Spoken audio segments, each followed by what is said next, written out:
Thank you. First of all, I apologize that probably I have to squeeze down the whole thing in 5 minutes.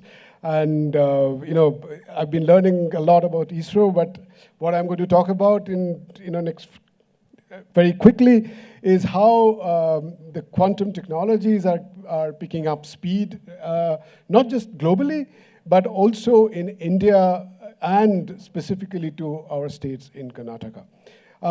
Very quickly, this is what, the strength and weakness that we have. I will not go to the detail. I will assume a little bit about quantum technologies. It's going to revolutionize quantum communications, quantum sensing, and quantum computing aspects of our technology landscape. We hope that many of these, particularly in quantum sensing, as well as quantum communications, will be immediately useful to the kind of technology that we heard just now from ISRO and other sectors. So what we have as a technology, building up or an emerging technology is we have to find out where the gaps are and how to fill those gaps are. So we have some of the best institutions in the country or in the world here in Bangalore. And how we build a quantum ecosystem from here, we know all that already. We know the R&D and outreach and education system is in place. We have the technologies. Basically, we know how to operate cryogenic technologies, semiconductors, advanced materials, nanofabrication. All those facilities are there here. We also know how to get the management of these technologies coming up. For example, standardization incubators, and we have you here. And that's going to make a very large difference in building a technology and making a real societal impact on it.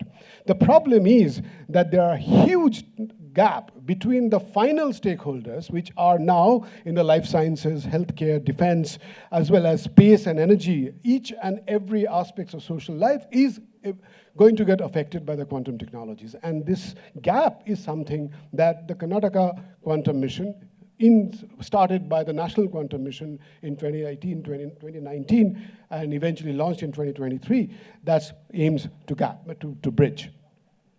For example, in Indian Institute of Science, we have got a fantastic ecosystem built here. We started the first course in quantum technologies, and then from there, we have started building up. For example, the state has given us now the resource to completely fill to infiltrate through the social fabric, the education, the colleges, the universities, give funding to them to get started with the quantum innovation ecosystem. Okay, and recently the state itself has, that is through the Quantum Research Park, has given us 60 crores to just get the quantum into quantum education and entrepreneurial activities to take off. We have the National Quantum Mission. Indian Institute of Science is the hub for quantum computing with over a budget of 900 crores. And we are going to build India's quantum processors with superconductors, with photonics, with various other platforms.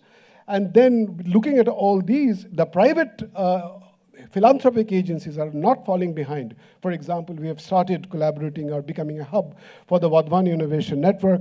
The goal of Vadvan Innovation Network, as well as Quantum Research Park, is to take the projects, the ideas, the science, the research that is at the level of translation, or nearly a TRL level of 6 or 7, and then essentially give them that extra push in order to make them real startups or a commercializable commodity. So this is where we are. Given all these developments, the Karnataka Quantum Mission has started just about a few days ago. Today is actually the first meeting. They have given the land, and they also have invested for government seed funding of nearly $115 million. We'll see how things go. What we would like to see, and this is what I'm not going to talk about at all because I really don't have time, we will build the quantum data center and services. We will build the quantum R&D under the same roof, and this is something unique in India's ecosystem, where services and research come under the same roof. And this is what we believe will be game-changing, a paradigm shift in entrepreneurial ecosystem as well. We would like to have quantum business developments under this. We would like to have quantum skilling and outreach, global partnerships. This is not just, quantum cannot be developed alone. It needs to be developed economically along the globe. So we need to find out how to collaborate. And finally, how we maintain IPs and liaise with other agencies, etc. These are all coming under what you call a quantum research, quantum city. And that's what has been funded by the Karnataka government. I'll shift all these. So what we would hope in the next few years, nearly $20 billion and this is what the government is aiming for by 2035. So that's where I would end. This whole thing is coming up, and I will be very happy to let you know more about this. Please do get in touch with me. I'm leading the quantum task force of the Karnataka Quantum Mission. I will be in a position to address any questions that you have, and this is what we would like to see.